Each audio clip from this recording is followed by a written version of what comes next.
With the league year set to start on March 13, free agency chatter will be building steadily for the next 3 weeks or so. MMQB added to the buzz earlier this week when they released their list of the top 100 NFL free agents. Although the Redbirds have already added a few players, Robert Alford, Brooks Reed, Charles Clay, GM Steve Keim is far from done with this free agent class, especially given the team's many needs: O-line, D-line, LB, WR. With that in mind, let's go through the MMQB list and see which players he could be targeting. Note, while it's easy to say we should try to sign all the top players, Jadeveon Clowney, C.J. Mosley, Nick Foles, kidding, that's not how free agency works. Rather, I'll pick one player from each tier who would be a good target, one from the top 20, one from the top 40, etc.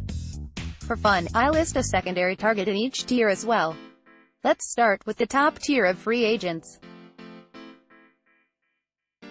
The number in parentheses is the player's rank on the MMQB list, target.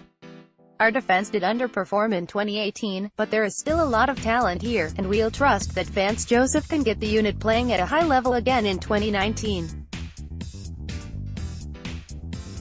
No need to break the bank on defense, although we will address it later. Instead, our top priority in free agency should be surrounding Josh Rosen with more talent. After rookie Christian Kirk went down last season, the WR core was as joke around Larry Fitzgerald, especially outside.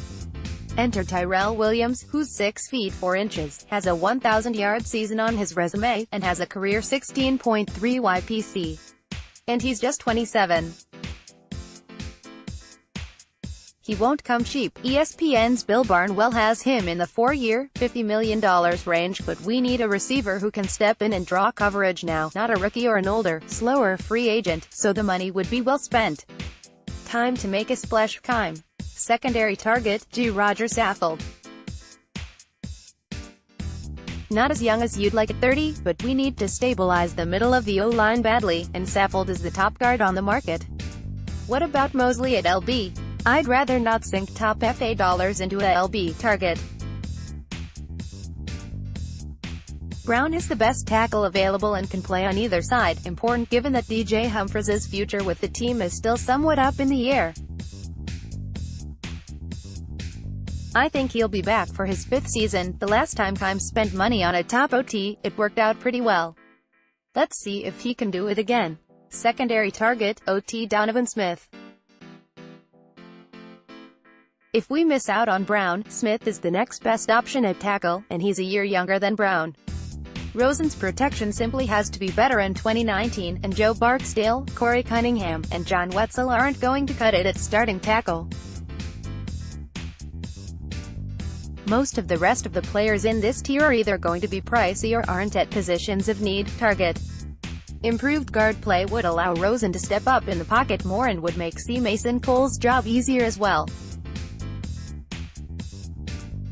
Spain would be a nice get, but there are several guards in this general range who we should be looking at as well. Jamin Brown, James Carpenter, A.J. Han. Secondary target, LB Jordan Hicks. Although the Eagles play a 4-3, Joseph, who has coached both 4-3 and 3-4, should be able to plug him into the middle of our defense without any issues. Target. Anderson had a breakout year for the Jets there in 2018, racking up 7 sacks and holding up well against the run. At 6 feet 6 inches, 300 pounds, Anderson can also play inside and would add some much-needed beef to the front 7, especially if UFA Rodney Gunter. Secondary target, WR Jermaine Kearse. Another former Jet, Kearse would be a solid fallback option if we miss out on Tyrell Williams. He can play outside with his 6 feet 1 inch frame, although would not be a long-term option at 29 years old. He would come significantly cheaper though. He's an under-the-radar name to keep an eye on. Like Kearse above, at 29 he'd be more of a stopgap option than the younger, but more expensive, likes of Mosley and Hicks. Denzel Perryman is another interesting option in the previous tier at Keim will undoubtedly be keeping an eye out for affordable, rotational 3-4 defensive linemen, and Blackson, as well as Texan teammate Christian Covington. Cardinals fans can expect a lot of new faces in the front seven in 2019 with the likes of Gunter, Marcus Golden. Final thoughts: the Cardinals are still in decent salary cap shape with over $40 million available, even after the Alford, Reed, and Clay signings. I expect Keim to be more active than usual early in free agency. He saw what happened last year after not bringing in the right players for his new coach. It likely nearly cost him his job. He won't make the same mistake in 2019, or else it will cost him his job in 2020. So what do we think of these potential free agent signings, Cardinals fans? Any other names on the MMQB list catch your eye? Let's talk free agency in the comments.